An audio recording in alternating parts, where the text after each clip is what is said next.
Now, it's time for Stuck in the Middle Radio Show with Alan Edwards. Actually, you sound like the maniac. Okay. Dancing Pete. Hi, everyone. I'm your best friend. Back in town again. Okay.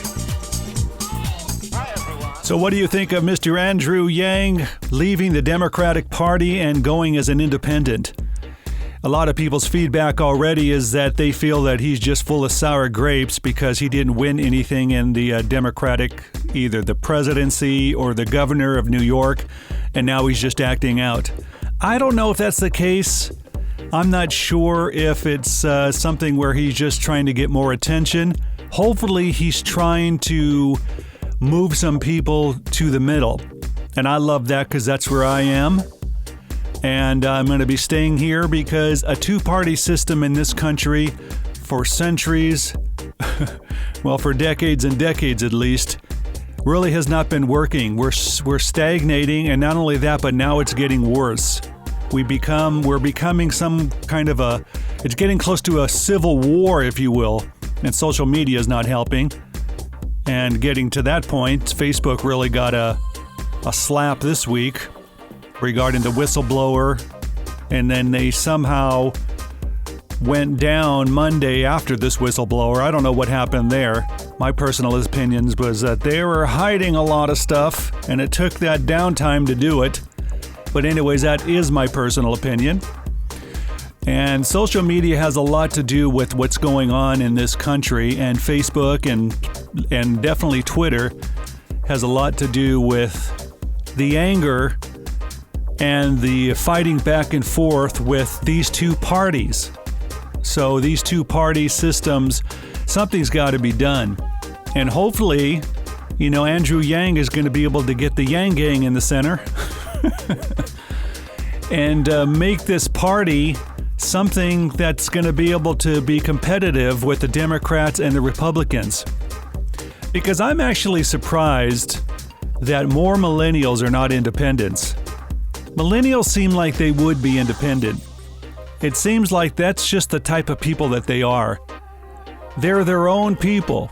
They have their own thoughts, their own feelings, their own ideas, and it seems like the independent party would be exactly where they would stand. So I was thinking for years, I don't understand why millennials aren't more stronger with this party.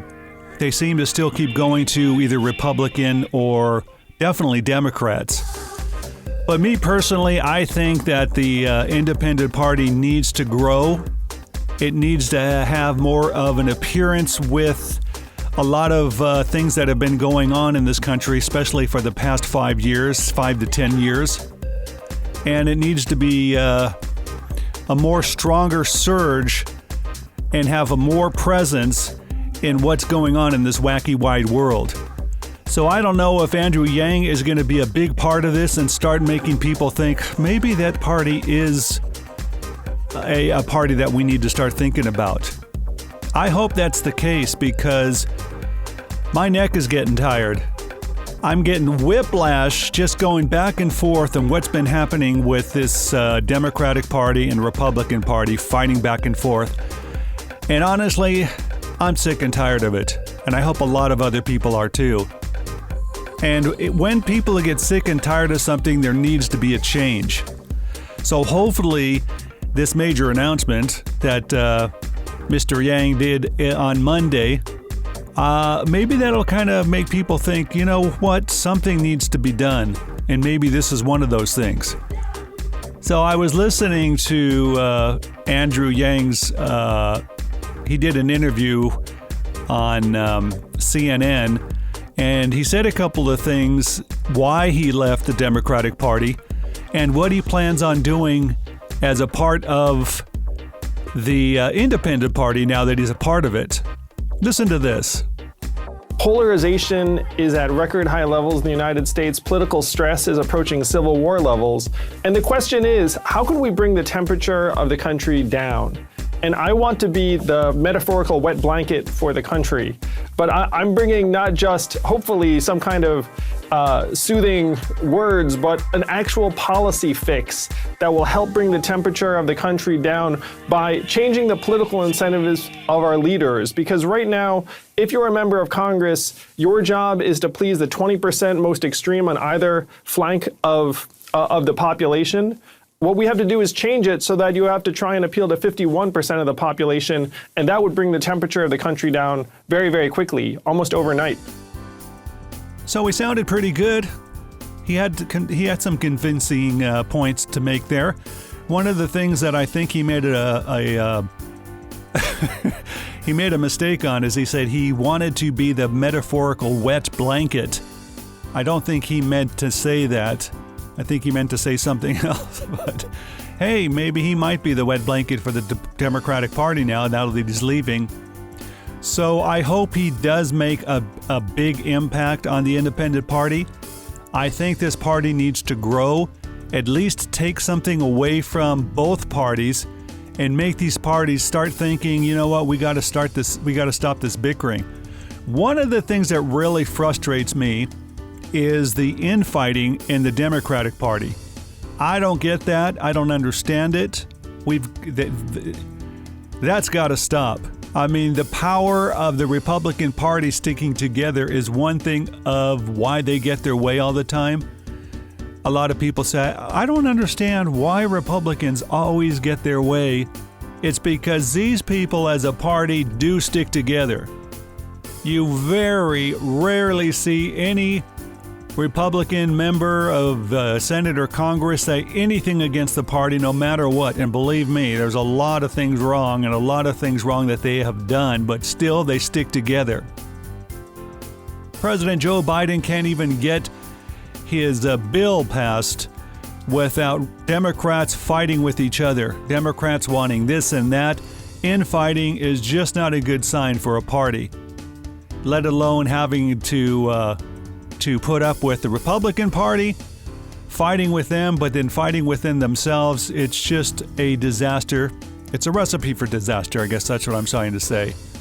So I just wanted to kind of get your feel for what you think, what kind of impact you think Andrew Yang is going to have on the Independent Party. Is it going to make a difference? Is it not? So let me know what you think. Give me your input, your feedback, and even your suggestions. I'm kind of excited about it. I'm excited about it is because if he can take his base, and he has a pretty large base, he has people that have stuck together with him, and if he can get those people and move into the Independent Party, there could be a little bit of shuffling going on. There could be some things happening. And if he keeps that presence going, if he keeps his image out there, if he can stay relevant in the news, keep the interviews going, keep the social media going, I think he can make the Independent Party grow. He can make the middle start finally having a voice. Because I'm going to be honest, and I know I'm going to get some emails about this, but the Independent Party has always been known for kind of like crazy wackos out there. And I think their image needs to change. And a lot of people, when, I say that because when there's the presidential elections and then they start doing their speeches and they start having their press conferences, the people that represent the Independent Party, they're kind of out there. They're not making sense in many ways, and we need somebody out there that can actually say things that the American people can relate to. That's one thing I'm excited about with Andrew Yang, because he is a good communicator. He does get the word out there, and he does have some great ideas. So let's hope that that's one of the things that he's going to change with the Independent Party, because in order for this to work, you have to have a great leader that makes sense, that Americans can relate to, and that will make people want to change. And I think there's a good chance that he could do that. So let's see what happens with him. Let's see what he's going to do. And I hope you guys stay tuned to, some of his ideas and suggestions and how he's going to make the party grow, because it's kind of exciting. I'm kind of excited about it. We'll see what he's going to do with it. We'll see how the party itself embraces him and what they want to do with him as time moves forward. And we'll see what happens on the next election, how big of an impact he actually made. So let me know what you think. Just give me your thoughts at alan@stuckinthemiddle.net. I just wanted to drop this podcast in just to kind of make that announcement if you have not already heard about Andy Yang. And I'd love to hear your feedback on what you think about it. So until then, keep that smile on your face, a warm feeling in your heart, and I will talk to you later.